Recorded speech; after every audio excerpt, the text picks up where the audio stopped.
go ahead and look at that document that was released 10 years ago, 2010, that openly states different scenarios that could feasibly lead to the technologically controlled world that they want to see become reality. They, in this case, are those behind the Rockefeller Foundation, which, by the way, is the same group that seeded not only the United Nations, but as well the World Health Organization. That name sound familiar? Yeah, that same group who is right now responsible for advising governments, the same group who is helping shape the recommendations and rules that you, right now, are being forced to obey. The same group that Trump was apparently listening to when he signed an executive order on Friday, March the 13th. That essentially handed this country over to FEMA on a platter. That's another story. Let's get back to this document. This document is called The Scenarios for the Future of Technology and International Development. At the moment, it is available online. If you just put that phrase in along with PDF, you can download it. But the stated purpose of the document was to explore the many ways in which technology and development could co-evolve. They claim in order to, quote, address a wide range of developmental challenges from climate change, healthcare, agriculture to housing, transportation, and education. Oh, is that all? As an aside, when you understand that this organization's original founder, Rockefeller, also benefited most from the big oil monopoly that systematically destroyed not only environments, but as well other forms of healthcare that did not utilize their patented petrol-based pharma products, I do hope you can understand the irony of them now claiming they want to fix the healthcare and climate. But more on that later. The scenarios they present in this document would bring about what they understand to be the very important global, political, and economic alignment that they say will be for the good of us all. Well, let's take a look and see if we, the people, agree with that. The first scenario they explore is called lockstep. You will find this on page 18 of this document. It elaborates much further on the scenario that they explore in order to know what the future might look and feel like, as they say. Now, they describe this scenario in past tense, but do not be deceived. Remember, this was released in 2010. Here are some excerpts. Now, the subtitle to the whole lockstep scenario that they describe says, a world of tighter top-down government control and more authoritarian leadership. How does my compilation back that up so far? With limited innovation and growing citizen pushback. So understand that they know that the citizen pushback is what they will be instigating. They're very well aware of that. Remember, this is written in 2010. It says, the pandemic that the world had been anticipating for years finally hit. Unlike 2009's H1N1, it was extremely virulent and deadly. Even the most pandemic-prepared nations were quickly overwhelmed. The pandemic also had a deadly effect on economies. Now remember, why is it having an economic impact? Why? Is it from the virus itself that we now know is on par with the seasonal influenza? Or is it because of the rules that very organization has imposed as a result of what they said needed to happen? It's a very important point.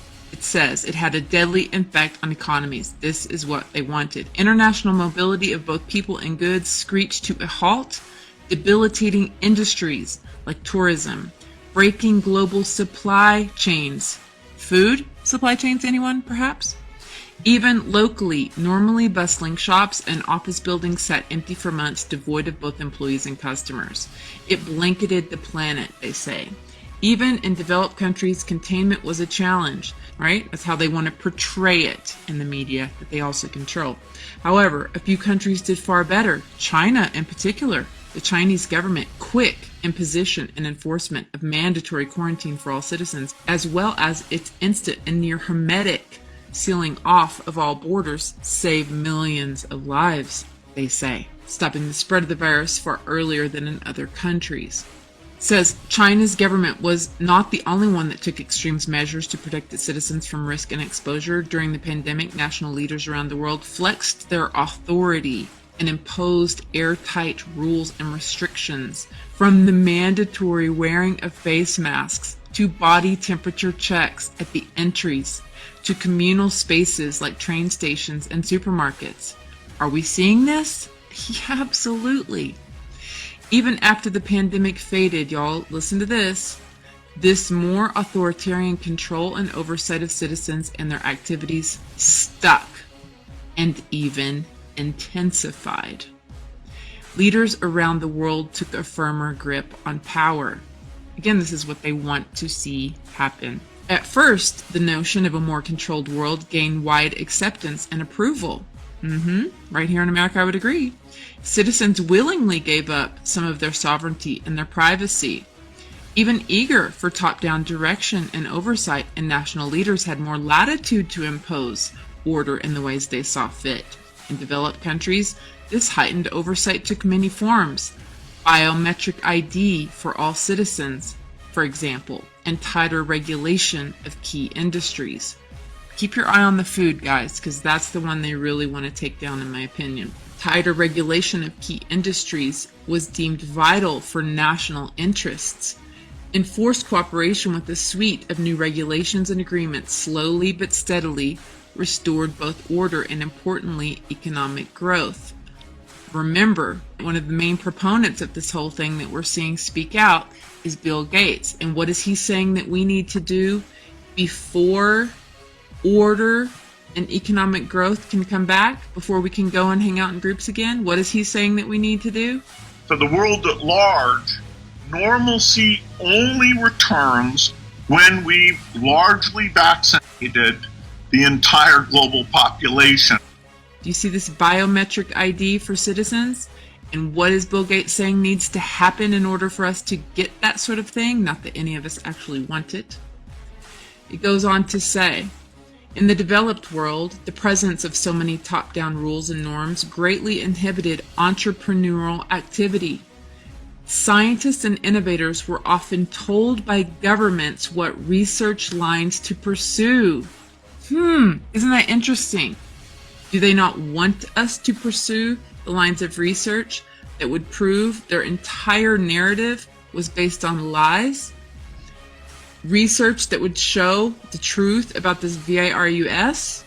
They're going to tell us what we can research. Scientists, wake up, speak out. It goes on to say later on, people seem to be growing weary of so much top-down control and letting leaders and authorities make choices for them. Wherever national interests clashed with individual interests, there was conflict. Sporadic pushback became increasingly organized and coordinated as disaffected youth and people who had seen their status and opportunities slip away, largely in developing countries, incited civil unrest.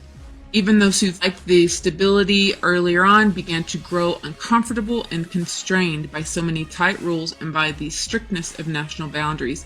The feeling lingered that sooner or later something would inevitably upset the neat order that the world's governments had worked so hard to establish. Well, I believe that, in fact, this disorder that they are fully admitting is a part of the plan is what they will utilize to come in later and propose the ultimate order that they want to see. The citizen pushback is a part of this very title of this thing that they have created. They know this is going to happen, and they are going to use this to their complete and total advantage. Some of the headlines in lockstep, it talks about quarantine restricts in-person contact. It also says intercontinental trade hit by pathogen controls. We're already seeing this in the media where they're saying that they're going to have to do that as a result of saving us from the infection rates, right? The infection rates that dozens and dozens, if not hundreds, of virologists and people who have done microbiology their entire life are saying this is not even possible. It doesn't matter as long as people believe that it's possible.